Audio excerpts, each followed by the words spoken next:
Hello guys, you are all welcome in your channel Beyond Imagination. So today I am going to start a new topic. Actually आज हम बात करने वाले हैं एक ऐसे टॉपिक पर जिसमें हम इस टॉपिक में बताने वाले हैं कि जो कैंडिडेट सेकेंड डीबी के लिए जा रहे हैं, इंडिया पोस्ट जीडीएस में जिन लोगों का सिलेक्शन हुआ है उनको अब सेकेंड डीबी के लिए मैसेज आना शुरू हो गए। इन फ्यूचर अगर कोई कैंडिडेट इंडिया पोस्ट जीडीएस के लिए अप्लाई करता है, चाहे वो एबीपीएम पद के लिए अप्लाई किया हो या बीपीएम पद के लिए, तो सारा प्रोसीजर मैं बताने वाला हूँ कि सेकेंड डीबी में एक्चुअली में होता क्या है। सबसे पहले अगर बात करें, जो जो डॉक्यूमेंट्स आपके फर्स्ट डीबी में लगे थे वो वही डॉक्यूमेंट सारे लगने वाले हैं। ये मैंने एक फ़ाइल कवर लिया था जब डीबी करवाने गया था, उन्होंने बोला था कि एक फ़ाइल पेज लेनी है आपको और उसमें 2 सेट बना के आपको क्या करना है, डॉक्यूमेंट सबमिट करने हैं। यानी कि ये बात ध्यान रखना, आपको कितने सेट बनाने हैं, 2 सेट बनाने हैं आपको। अप्रोक्स 2 सेट तो चाहिए ही चाहिए। 2 सेट में हम पूरा सीरियल वाइज बताएंगे कौन कौन से डॉक्यूमेंट लगे हैं और कौन से डॉक्यूमेंट आपको पहले से प्रिपेयर करा के लेके जाने हैं। ठीक है, देखो सबसे पहले मैं तुम्हें दिखा देता हूँ। ये मेरी मेल रही, ये मेरी मेल फर्स्ट डीबी की है। देखो तुम्हें ये फर्स्ट डीबी की भी मेल सबमिट करनी है, आपको अटैच करनी है जब सेकेंड डीबी के लिए डॉक्यूमेंट वेरिफिकेशन कराने जाओगे, और उसके साथ साथ तुम्हें सेकेंड डीबी की जो मेल आई होगी वो भी अटैच करनी है। हर वैसे 99.9% हर कैंडिडेट को सेकेंड डीबी की मेल आती है। अदरवाइज ये 0.1% अगर जिन कैंडिडेट को मेल नहीं आती है तो वो जो टेक्स्ट मैसेज में जो मैसेज आया होगा सेकेंड डीबी के लिए उसकी फ़ोटो कॉपी करा के वहाँ पे लगा सकते हैं। So that's the procedure.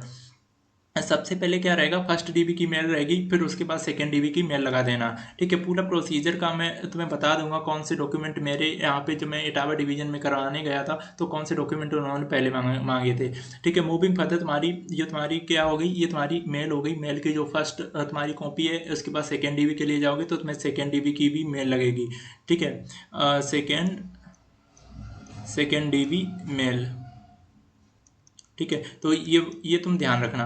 Moving further देखो, तुम्हें एक्सेप्टेंस लेटर दिया होगा जब तुम फर्स्ट डीबी में गए होगे, तो फर्स्ट डीबी का एक्सेप्टेंस लेटर भी तुमको लेके जाना है। ऐसे लिखा होगा India post GDS online engagement, जो भी तुम ईयर में अप्लाई कर रहे हो, शेड्यूल 1 डॉक्यूमेंट वेरिफिकेशन। ठीक है, ये सब विद रिगार्ड्स वगैरह इसमें सब पूरा दिया होगा, और आपको उनके सुपरिंटेंडेंट हैं जो पोस्ट ऑफिस के, उनके साइन होंगे, तो आपको वो भी लेके जाना है। यानी कि इसको एक्सेप्टेंस लेटर बोलते हैं। वो आपको इसकी ये मतलब ओरिजिनल वाला तो लेके ही जाना है, उसके साथ साथ इसकी 2 सेट की फोटो कॉपी करवा लेना।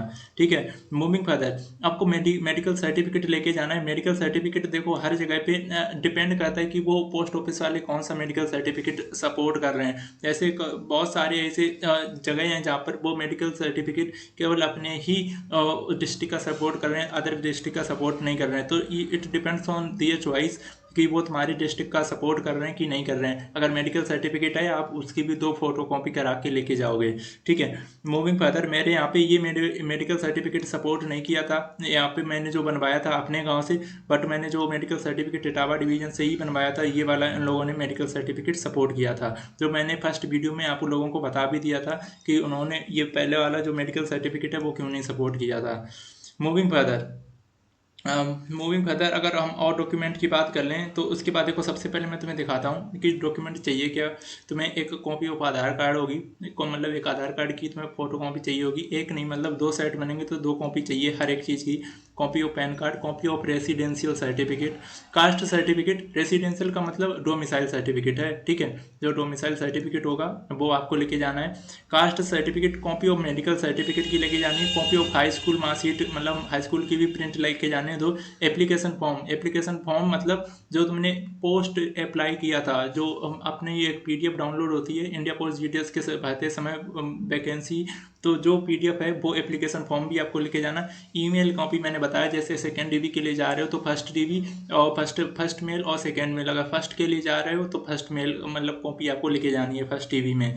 हाई स्कूल की marksheet copy from online board website. ये बिल्कुल ध्यान देने वाली बात है कि जो मैं तुम्हें बता रहा हूँ वो बिल्कुल ध्यान से सुनना। जो हाई स्कूल की मार्कशीट कॉपी चाहिए वो ऑनलाइन बोर्ड, मतलब जैसे सीबीएसई बोर्ड से अगर कोई कैंडिडेट है तो वो सीबीएसई बोर्ड की मेन वेबसाइट पे जाके वहाँ से डाउनलोड करके एक कॉपी वहाँ से निकलवाएगा, उसको नेट कॉपी बोलते हैं। और उसके बाद डिजी लॉकर से भी कॉपी उनको चाहिए। देखो मेरे इटावा डिवीजन में क्या बोला था उन लोगों ने कि जो डिजी लॉकर से कॉपी होनी चाहिए वो उसी दिन की होनी चाहिए। जैसे अगर तुम कल सबमिट करने जा रहे हो डॉक्यूमेंट, ठीक है, कल वाले मतलब आने वाले कल वाले दिन, तो डिजी लॉकर से जो print out high school marksheet का चाहिए या जो कास्ट सर्टिफिकेट का चाहिए वो उनको कल ही का चाहिए था, मतलब उसी दिन का।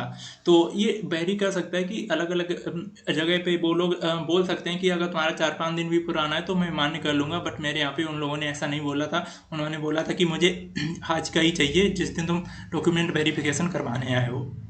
मूविंग फर्दर, अगर हम बात करें तो तुम्हें क्या चाहिए होगा, caste certificate from online website, मतलब जैसे मैंने बताया ऑनलाइन नेट कॉपी चाहिए होगी कास्ट सर्टिफिकेट की, और एक जो तुम्हारी कॉपी है वो तो चाहिए ही होगी कास्ट सर्टिफिकेट की, एक प्रिंट कॉपी, और डिजी लॉकर से भी कॉपी उन लोगों ने उसी दिन की मांगी थी जिस दिन मैं कराने गया था। ऐसे ही रेसिडेंशियल के साथ है जो तुम्हारा डोमिसाइल सर्टिफिकेट होगा उसकी नेट कॉपी, और जो तुम डिजी लॉकर से उसी दिन डाउनलोड करोगे। अगर तुमने पहले से डिजी लॉकर में डाउनलोड कर लिया है तो तुम्हें वो डेट वही शो करेगा, इसलिए डिजी लॉकर के ऐप में जाके तुम पहले डिलीट कर देना उस एक पर्टिकुलर डॉक्यूमेंट को एंड देन री डाउनलोड इट। तो वहाँ पर जो डेट होगी वो उसी दिन की पढ़ के आ जाएगी उसमें, ठीक है। 2 पासपोर्ट साइज फोटोग्राफ, तो ये चीज़ें लेके जानी। अब हम बात करते हैं कि ये तो सारी चीज़ें हो गई, लेकिन अब इसके बाद और कौन कौन से डॉक्यूमेंट, देखो सेकेंड डीबी में पता क्या है, 2-3 चीज़ें और ज़रूरी हैं जो सेकेंड डीबी में आपको करनी है। सबसे पहले एक ये डिक्लेरेशन फॉर्म देंगे वो, और वो तुमसे बोलेंगे कि भैया डिक्लेरेशन ये फॉर्म लो और इसको 100 रुपये के प्रिंट पे, मतलब जो एफिडेविट बनवाओ और उस एफिडेविट पे इसको प्रिंट करवा दो। मैं तुम्हें दिखाऊंगा अभी कि जो डिक्लेरेशन फॉर्म है वो एफिडेविट पे कैसे प्रिंट करवाना है, ठीक है। 100 रुपये वाले पे करवाना है, तो ये ध्यान रखना कि 100 रुपये का जो तुम्हारा नोट रहता है, जो पैसे रहते हैं उस पर तुम्हें प्रिंट करवाना है। यहाँ पे आपकी फ़ोटो लगेगी इधर साइड में, और यहाँ पे अपना पूरा जो भी तुम्हारी डिटेल्स है वो फिल करोगे, ठीक है। कौन से ABPM के लिए हुआ, ABPM के लिए हुआ है तो कौन से अकाउंट ऑफिस से तुम्हारा हुआ है, सारी चीज़ें ये फिल करोगे, और लास्ट में सिग्नेचर होंगे कैंडिडेट के और कौन से स्थान से हुआ है, तो ये चीज़ें सारी। लेकिन ये देखो ये वाला तो अलग रहेगा, ये वाला जो पर्टिकुलर पेज है ना डिक्लेरेशन, ये तो रहेगा, ये फिल होगा और इस पर साइन होंगे जहाँ से तुम जहाँ भी कचहरी तहसील में जाओगे। लेकिन ये पूरे डिक्लेरेशन फॉर्म को एक एफिडेविट के फॉर्म में भी तुमको प्रिंट आउट करवाना होगा। एक डिक्लेरेशन फॉर्म ये हो गया, ठीक है, जिसको करवाना है। एक सेकेंड और रहेगा, वो मैं तुम्हें दिखाता हूँ, उसको भी आपको प्रिंट करवाना है, ठीक है।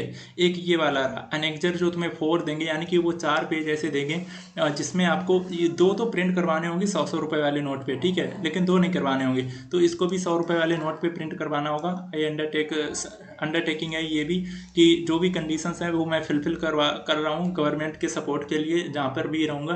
तो ये जो दो चीज़ें हैं ना, ये 100 रुपये के नोट पे ही आपको करवानी है।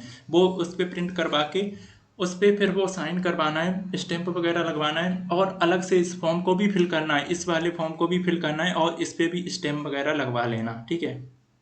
मूविंग फर्दर, और हम बताते हैं। देखो सबसे पहले जो तुम, जैसे अगर यहाँ पे देखें, जो तुम्हारा जो फॉर्म रहेगा वो तुम्हें इस तरीके से कुछ 100 रुपये के नोट पे ऐसे प्रिंट करवाना है, जैसे एक ई स्टैंप बनेगा, ठीक है। ये देख लो कुछ इस तरीके, जब तुम तहसील में जाओगे या एफिडेविट लेके जाओगे, आप उनसे बोलोगे कि मेरा ऐसे ऐसे में सिलेक्शन हुआ है इंडिया पोस्ट जीडीएस में और मुझे डिक्लेरेशन और अनेक्जर फॉर्म को प्रिंट करवाना है, तो वो तुरंत ऑटोमेटिकली कर देंगे, आपको कुछ करना नहीं पड़ेगा, आपको बस सिंपली जाना है वहाँ पे। एक तुम्हारा ये बनेगा जो डिक्लेरेशन फॉर्म जो मैंने सबसे पहले बताया था, ये डिक्लेरेशन फॉर्म रहेगा, ठीक है। सन डॉटर ऑफ ये पूरा ऐसे भरेगा, ठीक है, और लास्ट में ये देखो इन लोगों ने मोर भी लगाई है यहाँ पे, और लास्ट में वो डेट वगैरह डाल देंगे, ठीक है। तो ये चीज़ वहाँ पे ध्यान रखना, मैंने एक बार आपको दिखा दिया सो दैट आपको दिक्कत ना हो समझने में। एक ऐसे ये वाला फॉर्म रहेगा, ठीक है, ये 4 फॉर्म रहेंगे, चारों पे ये देखो साइन होंगे, जो मैंने तुम्हें लास्ट में बताया था नेक्चर 4 वाला, यहाँ पे साइन वगैरह होंगे और इनकी ये मोहर लगेगी, ठीक है। ये सारा कुछ इस तरीके से रहेगा। और लास्ट में मैं तुम्हें बता दूं, जो उन लोगों ने मेरे से सेट बनवाया था उन्होंने बताया था कि 2 फोटो होनी चाहिए। फोटो एक मतलब दोनों सेट में सबसे ऊपर फोटो रहनी चाहिए, और सबसे इम्पोर्टेंट बात कि तुम्हें कैरेक्टर सर्टिफिकेट भी होना चाहिए। कैरेक्टर सर्टिफिकेट का जो लॉजिक है वो मैं बता दे रहा हूँ। मतलब कैरेक्टर सर्टिफिकेट होता है कि पुलिस वेरिफिकेशन से रिलेटेड होता है, कि पुलिस वो इसलिए होता है कि बेसिकली वो ये चेक करते हैं कि तुम्हारे पास्ट में कोई क्रिमिनल रिकॉर्ड तो नहीं है जिससे इफेक्ट करे तुम्हारी जॉब। तो इस वजह से वो देखते हैं तुम किसी अपने, सबसे पहले क्या करना है आपको, ये जो कैरेक्टर सर्टिफिकेट के लिए आपको ऑनलाइन अप्लाई करना होगा। ये ऑनलाइन वेबसाइट है, ठीक है, यूपी पुलिस की, वहाँ पर जाके आप ऑनलाइन अप्लाई करवा सकते हैं, या कैफ़े में चले जाना, उनसे बोल देना कि मुझे कैरेक्टर सर्टिफिकेट बनवाना है। और वो 50 रुपये की फ़ीस लगती है उसमें, ऑनलाइन जब कटता है। और वो जब वहाँ से अपना अप्लाई करवा दोगे तो फिर वो रिपोर्ट है वो तुम्हारे जिस भी थाने से तुम्हारा जो पास वाला थाना पड़ रहा होगा गांव से, उस थाने में जाएगी। फिर वहाँ से वो चेक होकर तुम्हारी तहसील वगैरह से वो पूरा प्रोसेस होता है, 7-8 दिन का प्रोसेस रहता है। तो अगर सेकेंड डीपी के लिए मेल आ गया तो ये काम पुलिस वेरिफिकेशन के लिए आप पहले ही से डलवा देना। मेरे यहाँ पहले ही मांग रहे हैं कि भैया कैरेक्टर सर्टिफिकेट लेके आओ, तभी हम तुम्हें ज्वाइनिंग देंगे, अदरवाइज हम तुम्हें ज्वाइनिंग नहीं करने देंगे। तो बहुत सी जगह पे पोस्ट में वो लोग ये रियायत देते हैं कि आप पुलिस वेरिफिकेशन का जो कैरेक्टर सर्टिफिकेट है वो आप बाद में सबमिट कर देना, या आपने ऑनलाइन जो उसकी कॉपी करवाई है वो दे दो। जैसे कुछ पोस्ट में होगा कि आपने ऑनलाइन करवा दिया बट अभी फाइनल कैरेक्टर सर्टिफिकेट नहीं मिला है, तो आपने जो PDF ऑनलाइन करवाया था कैफे से, वही वाली प्रिंट लगा देना उसमें, और बता देना कि सर मेरा 2-3 दिन बाद या 4-5 दिन बाद मेरा कैरेक्टर सर्टिफिकेट मतलब आ जाएगा, ठीक है, तो मैं आके सबमिट कर दूंगा।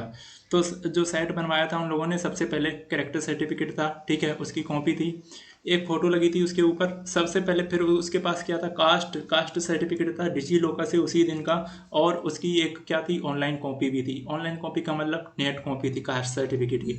ऐसे ही अगर आपके पास डोमिसाइल है, डोमिसाइल की डिजी लॉकर कॉपी और उसकी net copy. After this high school की कॉपी थी, और हाई स्कूल की डिजी लॉकर कॉपी थी, ठीक है, हाई स्कूल की डिजी लॉकर कॉपी उसी दिन की। और जो बोर्ड वाली वेबसाइट से हम लोग जैसे cbseboard.com वेबसाइट से जो निकालते हैं कॉपी, एक वो कॉपी थी जिसको नेट कॉपी बोल सकते हैं।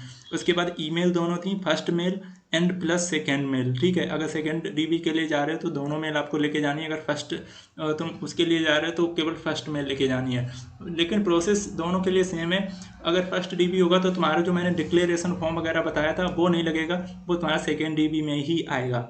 आफ्टर दिस एप्लीकेशन फॉर्म दोनों में लगेगा, चाहे फर्स्ट डीबी में जा रहे हो या सेकेंड डीबी में जा रहे हो। एप्लीकेशन फॉर्म का सिंपल सा मीनिंग, जो तुमने PDF जो वैकेंसी तुमने भरी थी कौन कौन से प्लेस में इंडिया पोस्ट GDS में, आफ्टर दिस मेडिकल और हाई स्कूल की कॉपी, कास्ट सर्टिफिकेट की नॉर्मल कॉपी, हाई स्कूल की नॉर्मल कॉपी, ऐसी निवास की नॉर्मल कॉपी, और PAN card, Aadhaar card. This was the whole process for second DB. इसके अलावा तुमसे सिंगल कोई चीज़ नहीं पूछेंगे वो, बस ये चीज़ें तुमको करके जानी है सिंपली, और तुम्हारा पूरा कोई तुम्हें दौड़ना नहीं पड़ेगा। लेकिन ये चीज़ें तुम्हें पहले से तैयार करनी है, सो दैट कि अगर तुम 2-3 दिन पहले जा रहे हो तो वहाँ पर तुम्हें ये प्रॉब्लम देखने को ना मिले। So thank you guys for today and B